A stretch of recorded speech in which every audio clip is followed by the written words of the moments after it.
السلام عليكم ورحمة الله وبركاته. النهاردة هنتعلم ازاي نعمل كوانتر للعداد الرقمي اللي بتلاقيه في مونتاج الريلز للسيارات زي الفيديوهات اللي انتوا شفتوها دي. احنا الفيديو اللي فات شرحنا الكلمة وازاي نعمل تراكنج. النهاردة هنشرح العداد الرقمي ومش هنفوت كتير في التراكنج لان الفيديو اللي فات شرحناه بالتفصيل. تمام، فاللي عايز يفهم التراكنج يرجع للفيديو اللي فات. بس انا كده اشرح التراكنج برضو هنا في الفيديو بس بشرح مبسط شوية. اول حاجة هنضيف الفيديو بتاعنا عن طريق ان احنا بندوس 2 كليك يمين هنا وبنختار الفيديو بتاعنا. تمام، بعدين بنحدد الفيديو بتاعنا بنعمل نوي كومبوزيشن فروم سيلكشن. تمام، بيضيف لنا الفيديو في كومبوزيشن لوحديه بنبدا نشتغل عليه. اول حاجه نعملها بنحدد الفيديو وندوس تراك كاميرا عشان يعمل لنا تراكنج للفيديو. بنستنى شويه بيفضل يحمل زي ما انتم شايفين كده. طبعا ده الفيديو بتاعنا اللي احنا هنشتغل عليه. هتلاقي حركه الكاميرا في حركه جوه الفيديو. تمام، فاحنا هنثبت الرقم او العداد الرقمي فوق العربيه دي.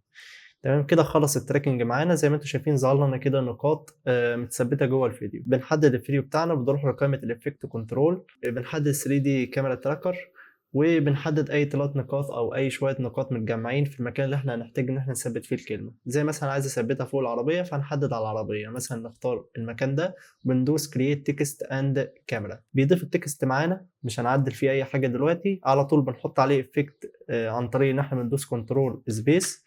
بنحط افكت اسمه سلايدر كنترول. بعد ما حطينا الافكت هنفتح التكست ونروح لقائمه التكست تاني وهنختار كلمه السورس تكست دي، هنلاقي جنبها حلزونه كده. تمام، هنسحب الحلزونه ونربطها بالسلايدر كنترول اللي موجود في قائمه الافكت كنترول. كده احنا ربطنا النص بالافكت. هنفتح قائمه السورس تكست دي ونروح للكلام اللي موجود هنا ونكتب الكلام الاتي.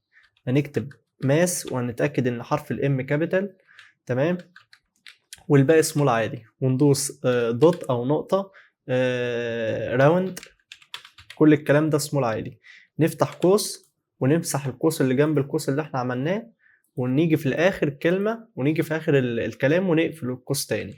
تمام، وزي ما انتم شايفينه برضو التكست ده وكل حاجة خاصة بالفيديو انت شايفني بعملها هتلاقيها تحت موجودة في الوصف بإذن الله تعالى.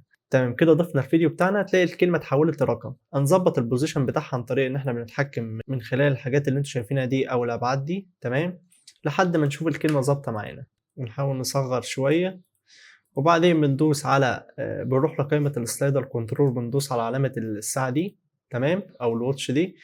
بعدين بنمشي شوية بنزود الرقم اللي احنا عايزينه، وليكن مثلا احنا عايزين 3000. طيب زي ما انتم شايفين الكوانتر ظهر معانا. هنحدد الاتنين كي فريم دي وهندوس F9 ونروح على علامة الجراف وهنسحب الجراف اللي هنا شوية أو لليمين سيكا. تمام، وتعالى نشوف مع بعضينا. تمام، في افكتين انا بحب اضيفهم على اي كلمه او رقم عامه بكتبه في الافتر افكت ومش دايما على طول على حسب الوضع، وهما الديب جلو والستوديو شادو. هندوس كنترول سبيس وهنضيف افكت الديب جلو وهنضيف افكت الاستوديو شادو. بس انت تحط الاستوديو شادو اول حاجه يعني قبل الديب جلو. بنحدد كل حاجه من قائمه الافكت كنترول وبنرفع الاستوديو شادو فوق. بنلعب في القيم لحد ما نعملها زي ما انا عاملها كده. تمام، نفس الكلام في الديب جلو. انا بحب اقلل مثلا 0.4 ونقلل 250 دي ل 350 او 250 عامه. لو حابين نغير لون العداد نفسه بنحدد التكست بتاعنا بنروح على قائمه بروبرتيز وقائمه فيل بنغير اللون بتاعنا زي ما احنا شايفين.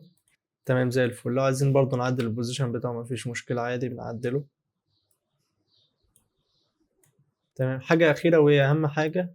طيب لو عايزين نضيف له أنيميشن بنروح لقائمة أنيميشن كومبوزر ودي لها شرح مفصل بإذن الله أوريكم إزاي تنزلوها بالتفصيل. بنختار تكست بريسيتس نحط أي أنيميشن للتكست. تمام زي ما إحنا شايفين. تمام زي الفل. ولو مش عايز تضيف أنيميشن عادي بس أهم حاجة تعملها إن أنت تفعل الموشن بلور على التكست بتاعك أو اللاير بتاع التكست. تعال نشوف كده. ناقص اخر حاجه وان انت بتضيف الساوند افكت وهو الديجيتال ساوند افكت او كوانتر ساوند افكت. اي عداد رقمي اي صوت عامه للكوانتر بتضيفه عادي. انا عرفتك الاسماء انت تبحث براحتك ولو عايزهم برضه كل حاجه هتلاقوها في الوصف ان شاء الله. فبس دي كانت فكره فيديو النهارده. اتمنى يكون الفيديو قد نال اعجابكم. لو عايزين افكار اكتر اكتبوا لي تحت في الكومنتات او ابعتوا لي على انستجرام تحت في الوصف. وبس دي كانت فكره فيديو بتاع النهارده والسلام عليكم ورحمه الله وبركاته.